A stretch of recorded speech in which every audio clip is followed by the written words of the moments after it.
একবার যেতে দে না আমার ছোট্ট সোনার গান,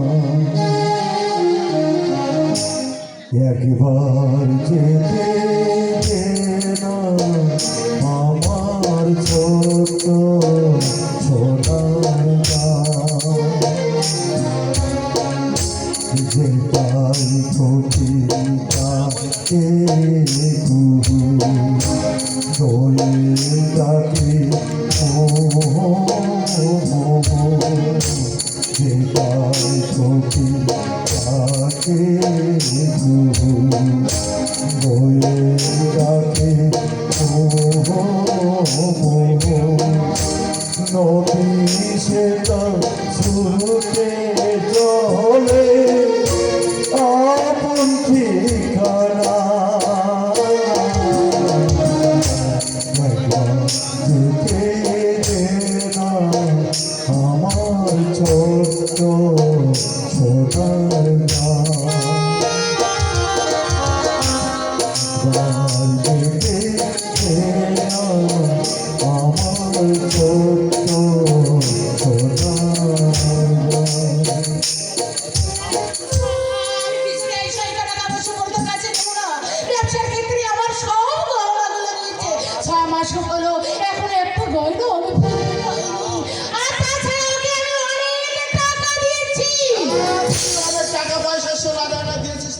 ব্যবসা ভালো চলছে, টাকা আমি সামাল দিতে পারছি না, ভাবছি 2-1 দিনের মধ্যে অনুপকে সঙ্গে করে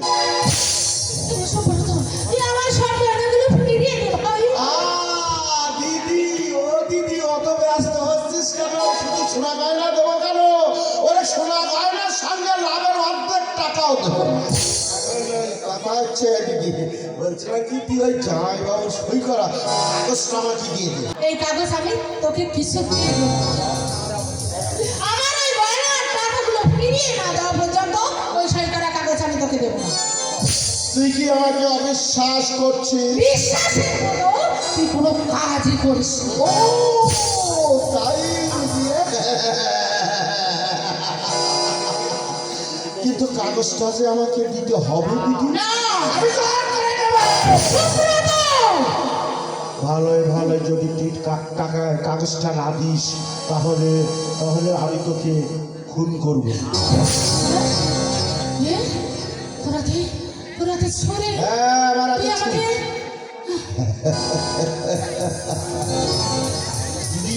ওই সন্ধ্যা থেকে ডাল আর নিরামিষ খেয়ে এর ভিতরে তো চলছে। পড়ে আছি কেন জানিস?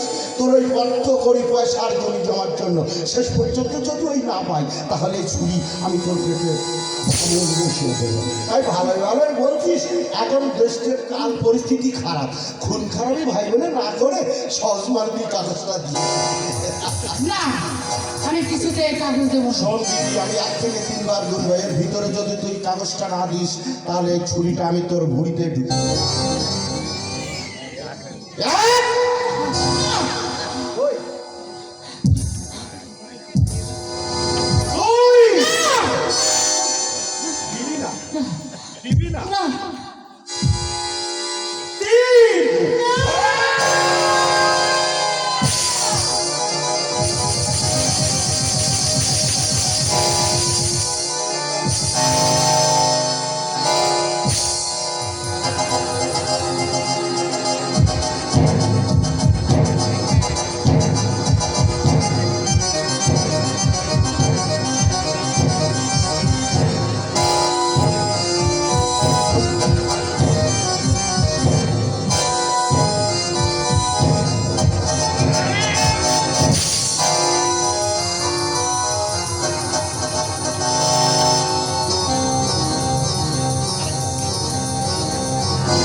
আমার সাত পূর্ণ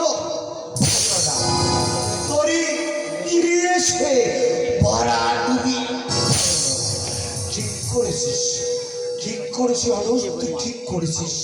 পাপের উপযুক্ত সাজা দিয়ে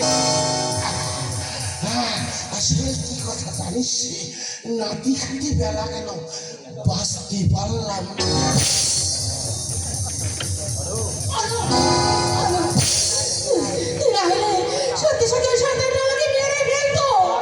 মামার সাহস তুমি বানিয়েছ মা। মামা তোমাকে খুন করতে উদ্যত হয়েছে শুধু তোমারই জন্য। হ্যাঁ মাগো, মামাকে তুমি আজও চিনতে পারলে না। সেই প্রথম থেকে তোমার এই উর্বর মস্তিষ্কে কুবুদ্ধি দিয়ে দিয়ে এই মামাই তোমাকে কুপথে এনেছে। আজ সেই মামাই তোমাকে খুন করতে উদ্যত হয়েছিল। আমি বুঝতে পারিনি যে দুধ কলা দিয়ে আমি যে কাল সাপ বসেছিল সেই সাপে আমাকে মুখে চাবল মারবে। আমি এমন বুঝতে পারছি ওই শয়তানের কথায় এই শান্তির সংসারে আমি অশান্তির আগুন জ্বালিয়েছি। ওই শয়তানের কথায় আমি তোকে আর তোর বাবাকে পর করে দিয়েছি। ওই শয়তানের কথা অরূপকে আমি পর করে দিয়েছি। চল বাবা চল, অরূপ আর বাবাকে আমি ফিরিয়ে আনবো। ওদের কাছে তুমি যাবে মা, তুমি যাবে। চলো না মা, চলো।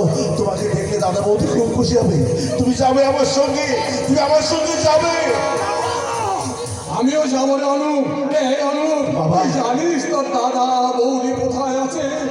অনেকদিন আমি তোদের দেখিনি রে। আমাকে তুই নিয়ে যাবি বাবা? তুমি আমার সঙ্গে যাবে বাবা? আমিও যাবো, আমাকে নিয়ে চলো। আমি ওদের অনেক অত্যাচার করেছি, ওদের কাছে আমি ক্ষমা চাই। চল বাবা, আমাদের নিয়ে যা। হ্যাঁ তাই চলো, চলো।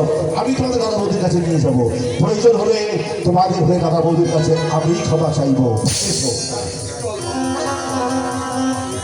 তেলডাঙ্গা নিবাসী প্রশান্ত মিস্ত্রি নায়ক রবীন কুমারের অভিনয় সন্তুষ্ট হয়ে 100 টাকা দিয়ে পুরস্কৃত করলেন। তেলডাঙ্গা নিবাসী প্রশান্ত মিস্ত্রি নায়ক রবীনের অভিনয়ে সন্তুষ্ট হয়ে 100 টাকা দিয়ে পুরস্কৃত করলেন। ধন্যবাদ।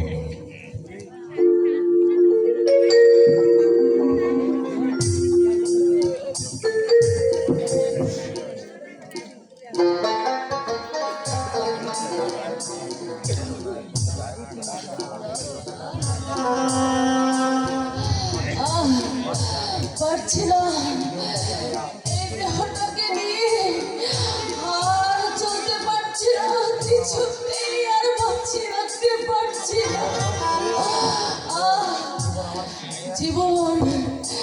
জীবন আমার শেষ হয়ে আসছে। পৃথিবীটা আমার চোখের সামনে আধার হয়ে যাচ্ছে।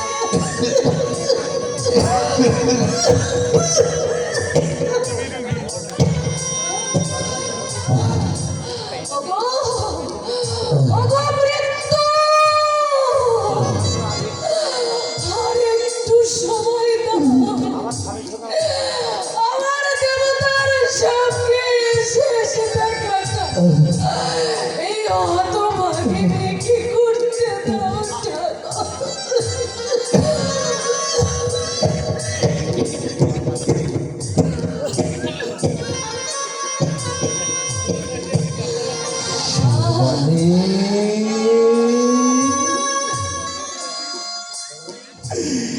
এই সর্বনী, তুমি অমন করে চলছ কেন? বলো না, তুমি অমন করে চলছ কেন? বলো না, বলো।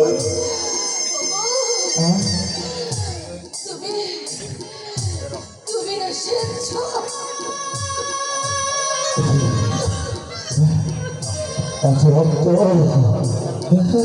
এত রক্ত কেন সর্বনী? তোমার মুখ থেকে এত রক্ত ঝরছে কেন? এসেছে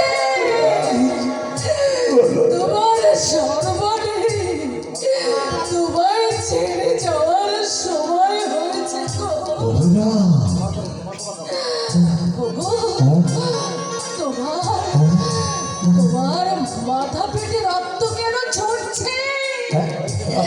কি হয়েছে তোমার?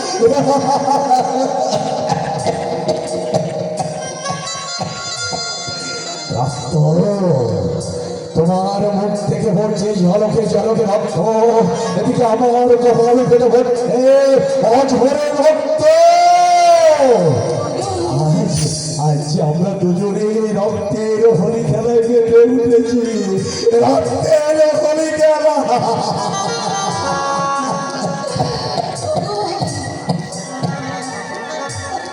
আমি আমি ঈশ্বরের কাছে কত প্রার্থনা করেছি, আমি মায়ের কাছে কত ডেকেছি, কিন্তু ঈশ্বর আমার ডাক শোনেনি, আমার ডাক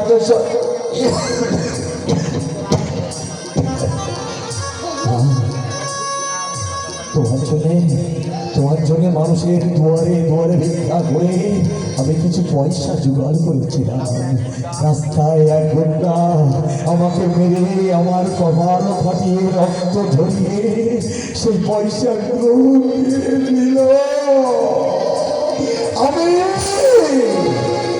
আমি তোমার এমনই একটা অকর্মণ্য স্বামী, তোমার জন্য এক পুরো ওষুধ আমি কিনতে পারলাম না। কি হবে তোমার ওষুধ দিয়ে?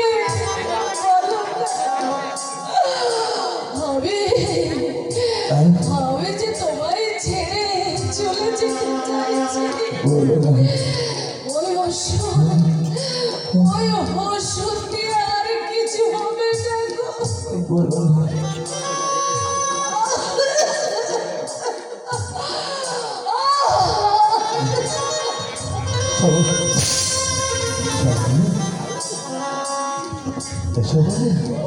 আমি আর দাঁড়াতে পারছি না। তুমি কোথায়? আমি তোমায় ভালো করে দেখতে পাচ্ছি না। কোথায় হয়ে যাচ্ছে? ওগো স্বামী, পায়ের ধুলো দাও। এই হতভাগী তোমার পায়ের ধুলো নিয়ে পায়ে যাচ্ছে। বলো না, বলো না, আমার চলে তুমি আমাকে বলো না, আমাকে কাগজে চাচ্ছি, আমাকে একা পেলে তুমি চলে যেতে পারো।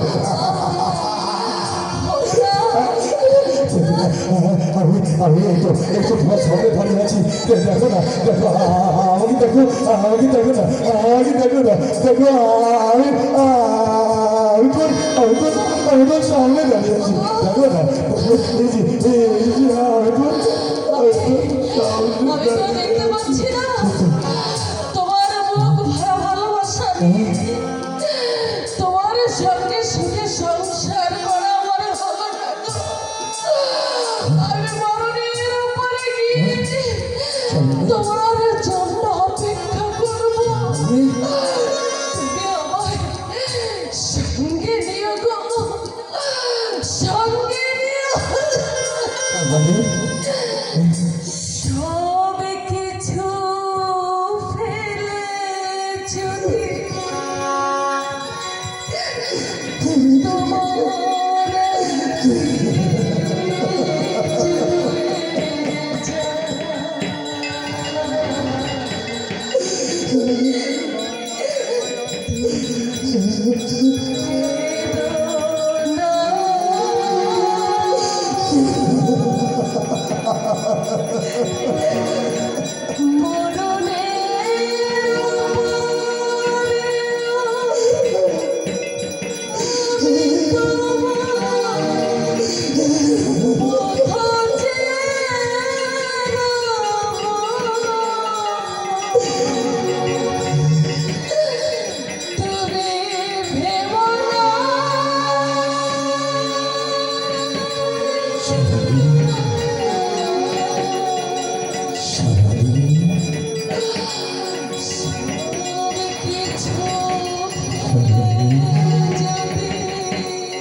কি থাকতে চাই। আমায় তুমি ধরে রাখো। আমি যেতে চাই না তোমায় ছেড়ে। আমি তোমায় দেখতে পাচ্ছি না।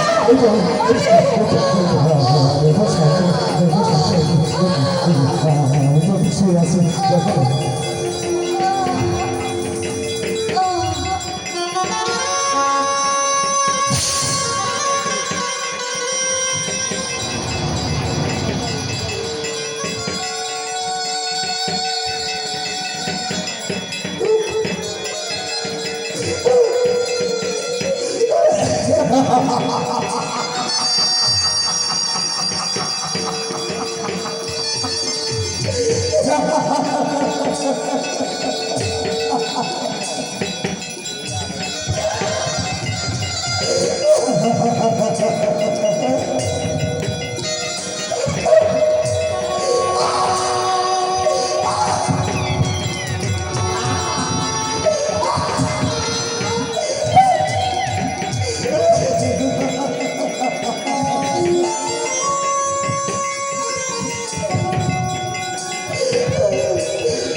কথা বলো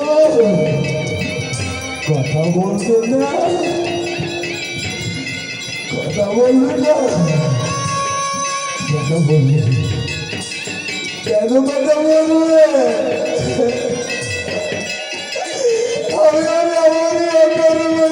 আমি এক মুঠো পেট ভরে ভাত খেতে দিতে পারি পরনে একটা ভালো কাপড় দিতে পারি ওর মুখ থেকে ঝলকে ঝলকে রক্ত পড়েছে এক ফোঁটা ওষুধও আমি দিতে পারি কেন কথা বলবে কেন কথা বলবে আমার মনে অভিমান আমাদের কানাল সাজিয়ে আমার সরকারি আমাকে ছেড়ে চলে গেছে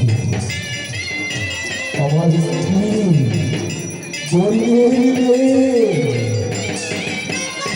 ওকে আমি বিয়ে করে আমার সংসারে লেগেছি না কিন্তু আমার মা ওকে সংসার করতে দিলে না আমার সরকারিকে আমি খুব ভালোবাসতাম এই বুকটার মধ্যে আমি ওকে পুষে রাখতাম আমার পোষা পাখি পোষা পাখি উড়ে যাবে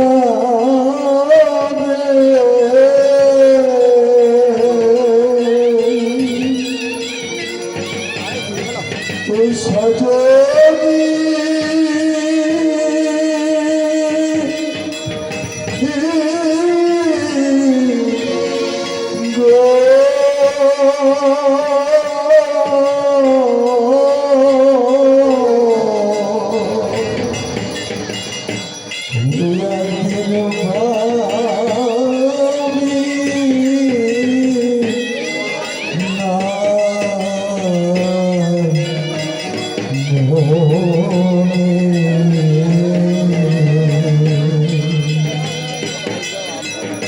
পোষা পাখি উড়ে যাবে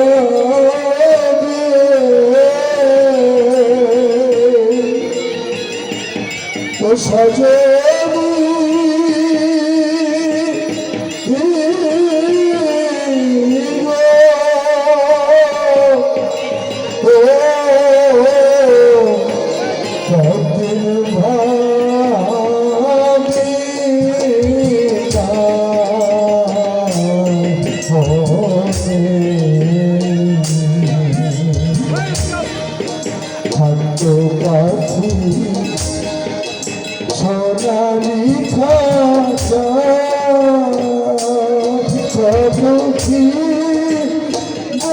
তোরা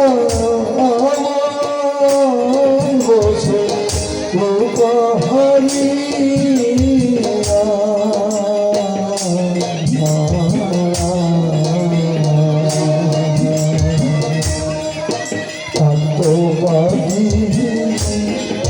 সোনালি খাঁচা বসে রূপা আমার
বাবা আমার ঘরে শুয়ে আছে।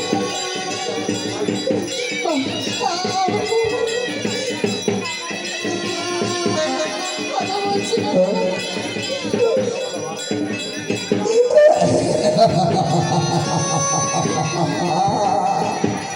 না না, এ হতে পারে না।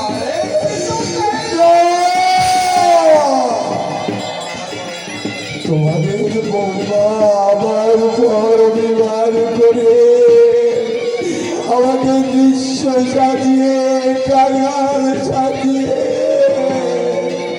চলে গেল।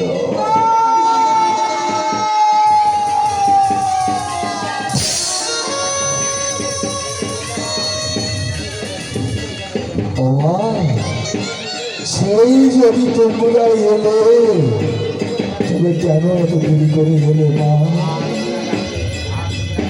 আর যদি দুদিন আগে তোমরা আসতে আমার সর্বনি আমাকে ছেড়ে চলে যেত না। কথা বলো, তুমি তোমাকে বলেছিলে আমার মুখখানা তুমি না দেখতে গেলে তুমি থাকতে পারতে না। কথা বলো, কথা বলো, কেমন করে তুমি আমার এই মুখটা ভুলে গেলে? কথা বলো।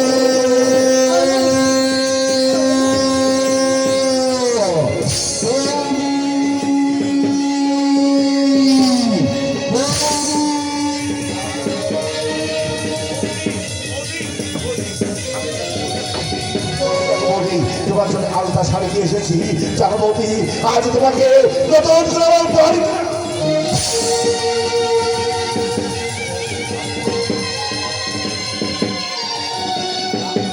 দাদা বৌদি কি হয়েছে? বৌদি অমন করে শুয়ে আছে কেন? বাবা বৌদি কি হয়েছে? বাবা বাবা বৌদি কি হয়েছে? বাবা বৌদি কি হয়েছে? আমার বৌদি আমাদের সবাই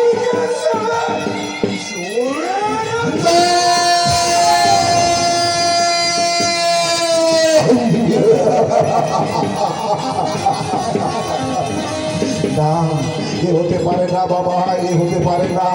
আমি বৌদিকে কথা দিয়েছিলাম, আমি বলেছিলাম বৌদি আমার নতুন তোমাকে আলতা সিঁদুর পরিয়ে তোমাকে প্রতিমা বানিয়ে মাথায় করে নিয়ে আমাদের বাড়িতে প্রতিষ্ঠাতা করবো।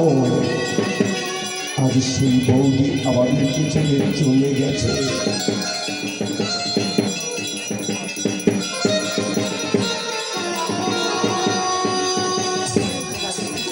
বৌদি বেঁচে থাকতে তো তোমাকে কোনোদিন কিছু দিতে পারিনি। মরার পর আজ আমার সাত আমি পূর্ণ করি। আনো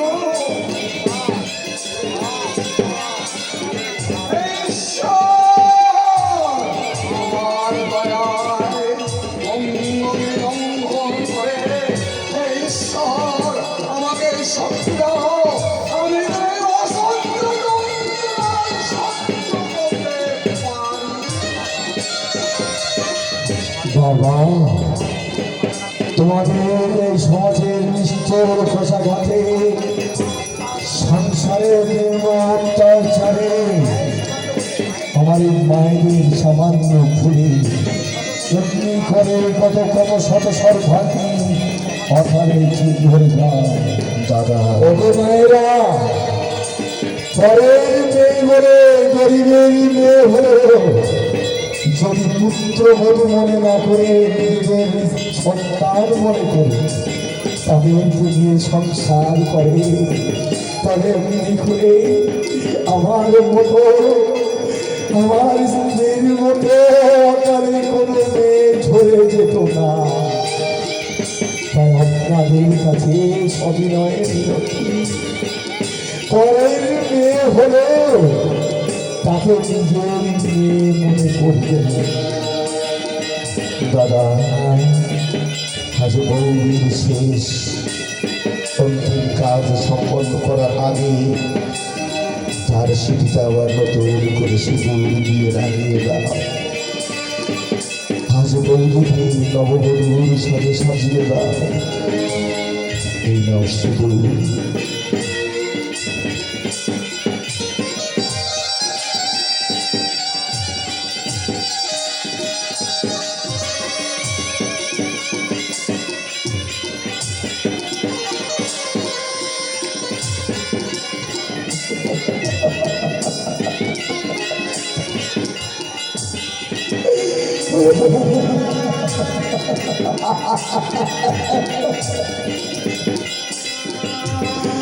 বাবা, আজ তোমাদের মতো শাশুড়িরা যদি পরের মেয়েকে বিয়ে ছেলে বিয়ে সংসারে পড়ুয়ায় তারপরে যদি এমন অকথ্য নির্যাতন তোমরা না চাচ্ছে, তবে এমনি করে আমার সরকারের জীবন ছেড়ে যেত না। বহু কত স্বপ্ন থেকেছিল, বিয়ের ঘরে স্বামী পাবে, শ্বশুর পাবে, শাশুড়ি পাবে, দেবর ননদ পাবে, তাদের নিয়ে সুখের সংসার কাটাবে। কিন্তু হলো না, আজকে সংসার রঙ্গ বলছে বধূ পেল না সংসার